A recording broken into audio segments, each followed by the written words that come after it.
Hello guys, welcome to my channel. आज हम real romantic story teacher you are only my इसका next part सुनेंगे। इस बात को सुन के पलक पैनिक करके पेना को बोलती है, हाँ तब देखा जाएगा, अभी पढ़ाई में फोकस करो। उसके बाद पेना को स्टडी करवाते करवाते बहुत देर रात हो गया था। जब स्टडी कंप्लीट हो जाता है, पलक और पेना स्कूल से बाहर आ जाता है। स्कूल से बाहर आने के बाद पलक सिक्योरिटी गार्ड को कुछ बोलती है, जिसको सुन के सिक्योरिटी गार्ड हमें सर हिला के स्कूल के अंदर चला जाता है। शायद वो लोग जिस रूम में स्टडी कर रहे थे उस रूम का गेट बंद करने के लिए बाहर से चला जाता है।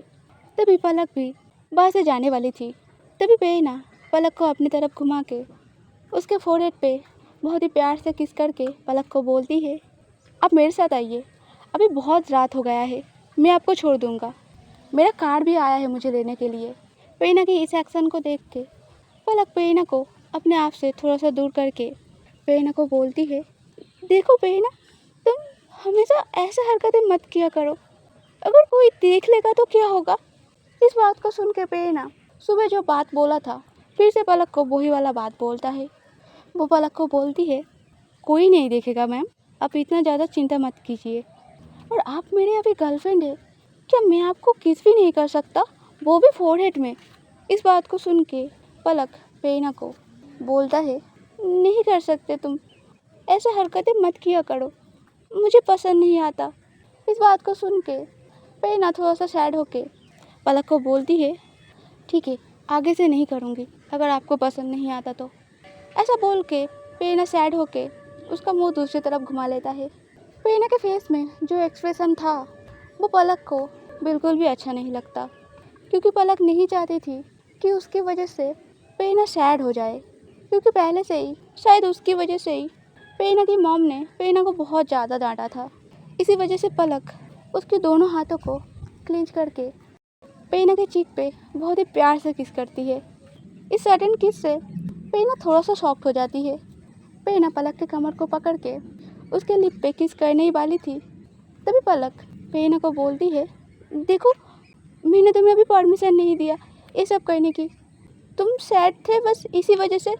इस बात को सुन के पेना मुस्कुरा के पलक को बोलती है, अगर मेरे सैड होने की वजह से आप मुझे किस करेंगे तो मैं हमेशा ही सैड रहूँगा। तभी पलक पेना को कहती है, ऐसे नहीं बात करते, और प्लीज़ मेरे कमर को छोड़ो। पलक बहुत ज़्यादा पैनिक कर रहा था, क्योंकि पेना का ड्राइवर समय समय उनका मुंह घुमा के पेना और पलक को देख रहा था, मगर पेना एज़ यूजुअल उसे मानो किसी के देखने से कोई फ़र्क ही नहीं पड़ता। मगर पलक को तो फ़र्क पड़ता है, और उसे डर भी लगता है कि अगर उनके रिलेशनशिप के बारे में किसी और को पता चल गया और उसके बाद जो सारे कांड होगा, उन्हीं सभी चीज़ों से उसे बहुत ज़्यादा डर लगता है। मगर लाइफ में पहली बार वो डर की वजह से इस चीज़ से पीछे नहीं हटना चाहता। पलक अच्छे से जानती है कि ये शायद उसकी कुछ दिन की खुशी है, मगर वो इस कुछ दिन की खुशी को अच्छे से महसूस करना चाहती थी। तभी पलक पेना को अपने आप से हटाते हुए पेना को बोलती है, तुम्हारे ड्राइवर हमारी तरफ देख रहे हैं, देखो पेना, ऐसा नहीं करते पब्लिक में, अगर लोग देखेंगे तो क्या सोचेंगे। इस बात को सुन के पेना पलक को बोलती है, अगर लोग ना देखें तो अच्छा है ना, तो हम रूम के अंदर ये सब करेंगे। इस बात को सुन के पलक बहुत ज़्यादा इरिटेट हो जाती है। पेना को बोलती है, क्या तुम भी मेरा बात बाकियों की तरह नहीं मानोगे। पेना और कुछ नहीं बोलती, वो उसका सर ओबीडियंटली हिला के पलक को बोलती है, किसने बोला मैं आपका बात नहीं मानूंगा, मैं आपकी हर एक बात मानूंगा, चाहे वो कैसी भी बात हो। ठीक है, मैं और आपको परेशान नहीं करूंगा, मगर आप इतना सा तो कर सकती है, आप मेरे साथ आइए, मैं आपको घर छोड़ दूंगा। इस बात को सुन के पलक पेना को कहती है, नहीं नहीं, कोई ज़रूरत नहीं है, मैं जा सकती हूँ, और मेरा घर ज़्यादा दूर नहीं है, इसी वजह से कोई परेशानी नहीं होगी। इस बात को सुन के पेना पलक को बोलती है, ये आप क्या बातें बोल रहे हैं, आपका घर और ज़्यादा दूर नहीं है, यहाँ से बस, फिर ट्रेन, फिर एक टैक्सी, उसके बाद आपका घर आता है, और आप बोल रहे हैं कि आपका घर ज़्यादा दूर नहीं है। इस बात को सुन के पलक कॉन्फ्यूज़ हो जाती है, क्योंकि पेना को उसका घर कहाँ है ये कैसे पता? वो पेरीना के कार से एक बार स्कूल तो आया था, मगर पेरीना का कार उसके घर के पास तो नहीं था, वो बहुत दूर था। तो इतने डिटेल से पेरीना को कैसे पता? पलक कैसे घर जाती है?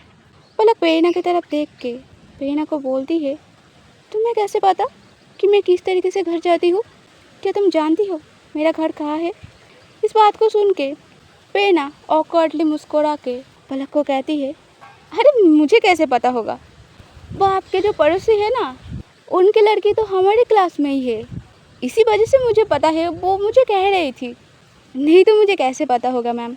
इस बात को सुन के पलक को कुछ शक तो होता है, मगर वो कुछ नहीं बोलती। वो पेरीना की तरफ देख के पेरीना को बोलती है, ठीक है तुम घर जाओ, मैं चला जाऊँगा, तुम उतना ज़्यादा मत सोचो। इस बात को सुन के पेरीना पलक को बहुत ज़्यादा फोर्स करने लगता है उसके कार से जाने के लिए, मगर पलक नहीं जाना चाहती थी। इसी वजह से पेरीना पलक को बोलती है, ठीक है ध्यान से जाना, और अगर कोई परेशानी हो तो मुझे कॉल करना। इस बात को सुन के पलक उसका सर हाँ में हिला के बस ही चला जाता है। जब पेरीना उसके कार पे आके बैठता है, तभी ड्राइवर अंकल पेरीना को पूछता है, मिस क्या वो आपकी मैम थी? इस बात को सुन के पेरीना गुस्सा होके ड्राइवर अंकल को जवाब देता है, हाँ क्यों? आप क्यों पूछ रहे हैं ये सवाल? क्या मॉम ने आपको मेरे ऊपर नज़र रखने को बोला है? इस बात को सुन के ड्राइवर अंकल उनका सरनामा हिला के पेरीना को बोलता है, अरे नहीं नहीं, आप ये क्या बातें कर रहे हैं मिस? अगर वो मुझे बोलेंगे भी तो मैं फिर भी ऐसा कोई काम नहीं करूँगा।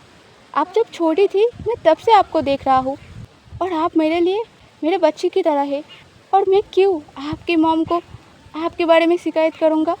पेरीना को अच्छे से पता है कि ड्राइवर अंकल ऐसा कुछ नहीं करेंगे, क्योंकि ड्राइवर अंकल सच में उसे बहुत ज़्यादा प्यार करता है।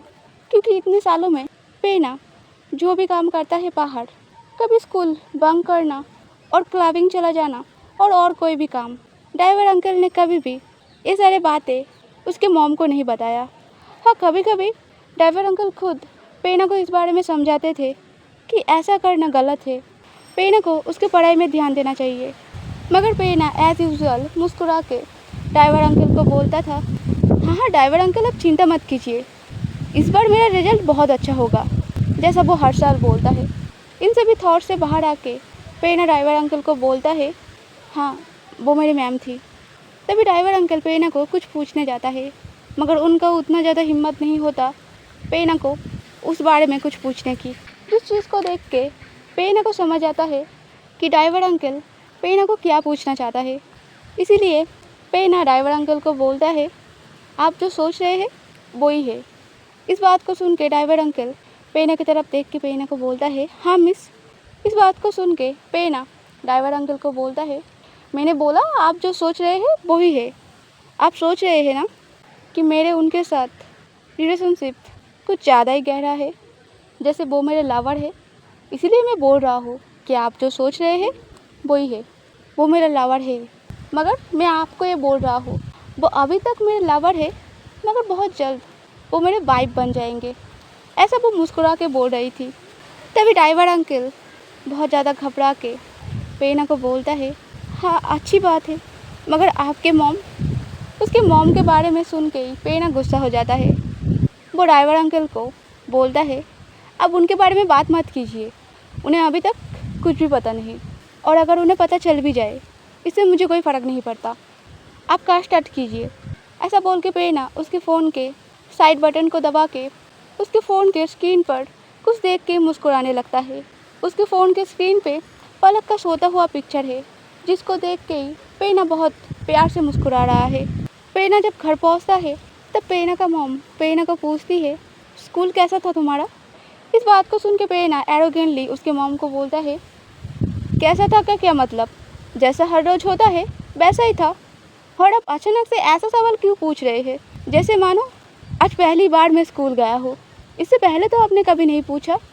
इस बात को सुन के पेरीना का मॉम गुस्सा होकर पेरीना को बोलता है, तुम्हें नहीं लगता जब मैं तुम्हें सीधे सीधे कोई सवाल पूछूं तब तुम्हें सीधे सीधे आंसर करना चाहिए, ऐसे घुमा फिरा के बात नहीं करना चाहिए। इस बात को सुन के पेरीना गुस्सा होकर उसके मॉम को बोलता है, ये बात तो मैं आपको भी बोल सकता हूँ कि आप सीधे सीधे पूछिए ना, आपको क्या पूछना है। आप घुमा फिरा के क्यों पूछ रहे हैं कि स्कूल कैसा था, जैसे मानो मैं एक बच्चा हो और आज मेरा पहला स्कूल था। ऐसा बोल के प्रेरणा उसके रूम में चला जाता है। तभी प्रेरणा का मॉम किसी को कॉल लगाता है। प्रेरणा का मॉम उस पर्सन को बहुत सारे बातें बोलती है। इवन फ़ोन के दूसरी तरफ का पर्सन भी प्रेरणा के मॉम को कुछ बातें बोलती है, जिसको सुन के प्रेरणा का मॉम उस पर्सन को बोलती है, ठीक है, तुम जो कर रहे हो वो करते रहो और मुझे एवरी डिटेल्स चाहिए, वो क्या क्या कर रहा है, मुझे हर एक बात बताना। अगर तुम्हें लगे कि कोई बात ऐसा है जो ज़्यादा इम्पोर्टेंट नहीं है, मुझे वो वाला बात भी जानना है, क्योंकि मेरे लिए सब कुछ इम्पोर्टेंट है। तुम समझ रहे हो ना। इस बात को सुन के फ़ोन के दूसरी तरफ से वो पर्सन कुछ बोलती है, जिसको सुन के प्रेरणा का मॉम बोलती है, ठीक है, तुम जैसा काम कर रहे हो तुम वैसा करते रहो, पैसे के बारे में मत सोचना, मैं तुम्हें समय समय पे पैसा भेजता रहूँगा। पर ये बात याद रखना, अगर तुमने कोई गलत इन्फॉर्मेशन दिया या कुछ चीज़ मुझसे छुपाने की कोशिश किया तो उसके बाद मैं ये चीज़ एश्योर करूँगी कि उसका पनिशमेंट तुम्हें अच्छे से मिले। तुम शायद समझ रहे हो मैं क्या बोलना चाहती हूँ तुम्हें। ऐसा बोल के प्रेरणा का मॉम फ़ोन काट देता है। उस दिन रात को ही जब बहुत ज़्यादा रात हो जाता है तब प्रेरणा उसके रूम से निकल के उसके डैड के रूम पे जाता है। वो उसके डैड के रूम पे जाके एक ड्रॉयर से उसका डैड का गन निकालता है। फिर वो चुपके से उसके डैड के रूम से निकल के उसके मॉम के रूम में झांकता है, जो उनके मॉम और डैड का दोनों का रूम है। और अभी जिस रूम से प्रेरणा गन लेके आया था वो उसका डैड की ऑफिस वाला रूम था, जहाँ पे बैठकर प्रेरणा का डैड ऑफिस का काम जो घर में करते हैं वो उसी रूम में बैठ के करते हैं।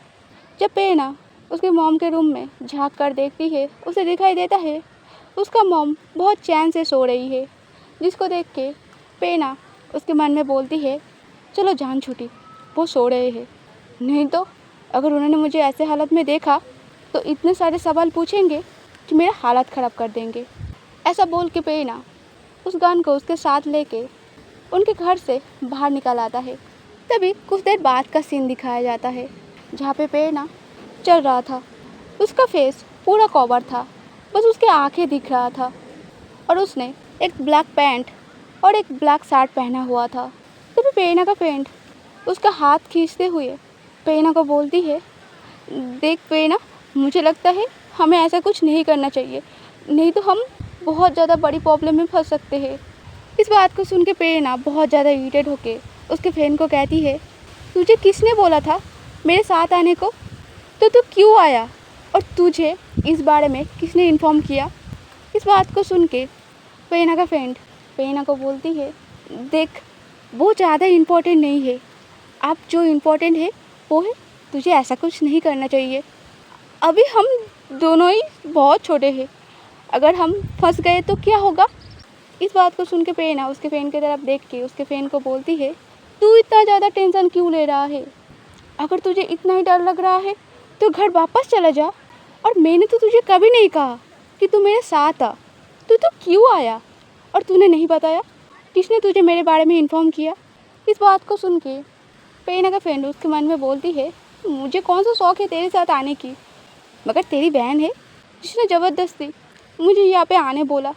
ना जाने क्यों दुनिया में इतने सारे पर्सन होने के बाद भी मैं तेरे बहन को ही प्यार किया, जैसे दोनों बहना वैसे ही उसके मॉम, पूरे फैमिली साइको है, ना जाने मैं कहाँ फंस गया। तभी प्रेरणा चीख के उसके फ्रेंड को बोलता है, तूने आंसर नहीं किया, मैंने पूछा तुझे किसने बोला मेरे बारे में, और तू घर जा, क्योंकि उस जगह पे तेरा कोई काम नहीं है। अगर तू जाएगा तो सब कुछ तू बिगाड़ देगा, जो तू हमेशा करता है, और मैं नहीं चाहता कोई भी चीज़ उल्टा पुल्टा हो, इसलिए बोल रहा हूँ अपने घर जा। आज के लिए इतना ही। अगर स्टोरी पसंद आए लाइक करना, कमेंट करना, सब्सक्राइब करना। Okay, bye bye.